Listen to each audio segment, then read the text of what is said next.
It's always seemed unfair to me that turkey is seen as a once a year and done kind of thing. So I've decided to make turkey a regular meal on our rotation.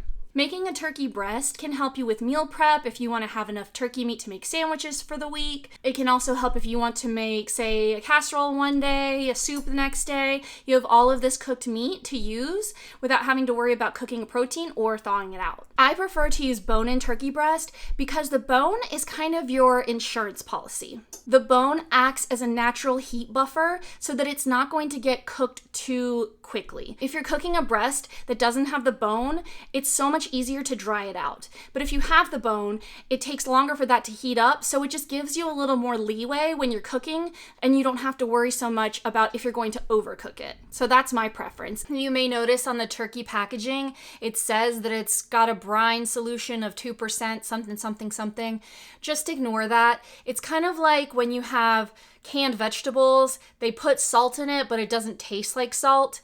We actually want to brine our turkey so that it has the flavor in it, not just has the salt in it. Ignore that. It has not been brined properly, and you are not going to get the flavor that you want from relying on that brine alone. We need to talk about salt. We don't just want to use table salt, especially iodized table salt. It's too harsh of a flavor, and it just gives a metallic taste to the meat. So I personally don't even use table salt anymore. I only use Redmond real salt, but you can also use gray salt, sea salt, or Himalayan pink salt. Dry brining is the process of adding salt to meat and allow it at least 24 hours so that the salt can get pulled into the meat. Time is a very crucial element when you're dry brining. If you do it too short, there's pretty much no reason to do it at all. So we want 24 hours because once you apply the salt on the outside of the meat, the salt is going to draw moisture out of the turkey, and then the salt is going to be pulled into the turkey because science likes equilibrium. They don't want to have a heavy abundance of this over here, heavy abundance of this over here. They want everything to be even. So the turkey is going to pull the salt in, and then given more time, the salt is going to draw that moisture that it brought to the top of the meat into the meat. One thing to note when making a turkey, you need to make sure that it has been completely thawed out before you try to dry brine it. If it is covered in ice or waterlogged, it's going to season unevenly, and this will not be the kind of turkey that's going to turn your mind around about having a turkey more than once a year. Dry brining a turkey is easier than wet brining because you don't have to worry about having a container that's big enough to hold your turkey or space in the refrigerator for it. You just need to have a space that you can fit a plate and a turkey breast, and you will have all you need to dry brine. There are two ways that you can dry brine. You can do it out in the open with the flowing air of the refrigerator, or you can do it in a sealed container. When I dry brine things, I typically like to have it out open in the refrigerator because the refrigerator air also helps dry the meat out. But I know some people are squeamish about having open raw meat in the refrigerator, so you can put it in a container or a plastic bag just to give yourself peace of mind. But really, if you can stomach it, you should keep it out because anything with skin is going to really benefit from being dried out by both the salt and the air in the refrigerator. So I dry brine mine for 24 hours on a plate in the refrigerator. I didn't use a rack, but you could also use a rack if you want to get airflow underneath your turkey so that skin is crisp as well. But I don't worry about it because it's just kind of a pain to think about. So I just go straight in the container I'm going to cook it in, salt, and put it in the refrigerator. If you dry brine with it open in the refrigerator, you will get a drier skin, which will give you a crispier skin. After the turkey has come out of the refrigerator, we're going to let it sit for about 30 to 45 minutes just to take the chill off of our meat. I'm going to pour out, there's some liquid in the bottom of my pan, so I'm going to pour off some of that liquid, but I am not going to rinse my turkey off. That will defeat the whole purpose. The salt has pulled directly into the meat, and any of the salt that's on top, we want to keep there. So we are not going to rinse anything off. All right, here's our bone-in turkey breast after it's been salted for 24 hours and left in the fridge. You can see the skin is kind of translucent now, and it's pulled a lot tighter around the turkey breast. So I'm going to put this in for an hour and a half, and then I'm going to check it. It's as simple as that. This recipe calls for you to cook your turkey 18 minutes per pound. My turkey is 6.5 pounds, so it comes out to roughly 2 hours of the time that it would need to cook. I like to take my turkey and cook it until it's 30 minutes before it's done. So for this recipe, I'm going to check my turkey at an hour and a half just to see where the temperature is before deciding how much longer it's going to need to cook, because we don't want to overcook and have dry meat.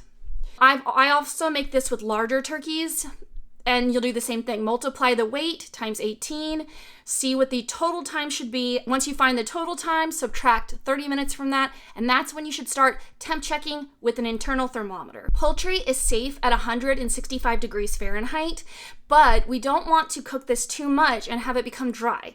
So what I like to do is pull my meat once it reads 160 degrees Fahrenheit, and then let that carryover cooking happen that's going to happen when it's resting. Because when you take something out of the oven, it doesn't just immediately become cool. It's still hot. So it will raise up to the temperature we want without overcooking it, and it will still be juicy and delicious. Make sure that you have your rack to the middle bottom layer. We want to have heat coming from below and above. We don't want it too close to the bottom burner, or it could overcook that section quicker. So just kind of have it more medium or lower, depending on how tall your turkey breast is. Okay, so the turkey has been cooking for an hour and a half. I'm going to check the temperature to see how much more time it's going to need in the oven. So we first want to place the thermometer at the top of the breast and go down till it's like in the middle. Currently my read is 157.8 degrees Fahrenheit, so it only has a little bit longer to go. I'm going to put this in the oven for another 20 minutes and then check the temperature again, and I think it should be where we want it. Already you can see though, we've got a nice golden brown skin that's looking very pretty. The turkey has had another 20 minutes in the oven. I'm going to take the temp now. Okay. All right, the turkey is fully cooked. We're just going to give it 30 minutes to rest before we slice into it. Speaking of resting is so important. All of the liquid inside of the turkey, all of the water molecules are going really, really fast. And if you cut into them right when they come out, all that rushing is going to rush out of your turkey. By giving it 25 to 30 minutes to rest, you'll still have hot, delicious turkey, but it'll still contain its juices. And the skin will still stay crisp as long as you don't cover it. All right, now that everything is done, I'm going to sharpen my knife. I have a stone sharpener that I got from IKEA that I really like. And we want this to be sharp so that it doesn't pull the meat, but cuts nicely through it. So just a couple more, and we're good to go. When we're cutting a turkey, we want to make sure we go in at a 45-degree angle, just for nice thin slices. You can also do thick slices, it's really up to you. When you cut into your turkey, if you see pink near the bone, don't panic. It's still perfectly cooked. The pink is coming from the natural nitrates that are in the turkey meat, and it's when it gets smoked or when it gets roasted that it shows up. So as long as your thermometer has read that it is 165 degrees, it is safe to eat and not undercooked, even if it's slightly pink. All right, the turkey has rested for about 30 minutes. Now it's time to cut into it.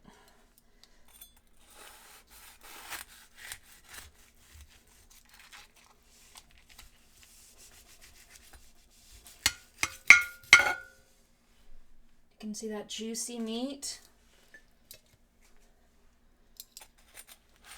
The skin is very crisp.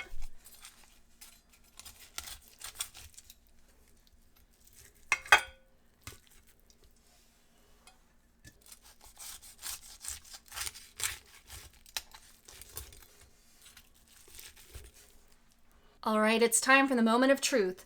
I've got a piece of turkey here. We're going to taste it and see how it is.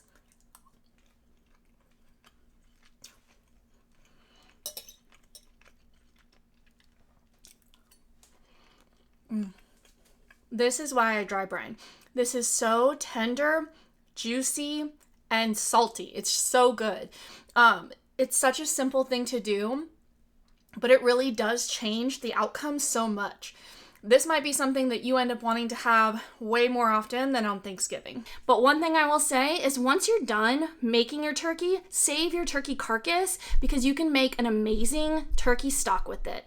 Once you see how cheap and easy this is, you might be wanting to make your own turkey a lot more often. If you enjoy this recipe, please like, subscribe. I'd love to have more viewers of my channel. And if you want the full recipe, it's at theblusterandtheburrow.com, and I will link that below in the description. So I've decided to make turkey.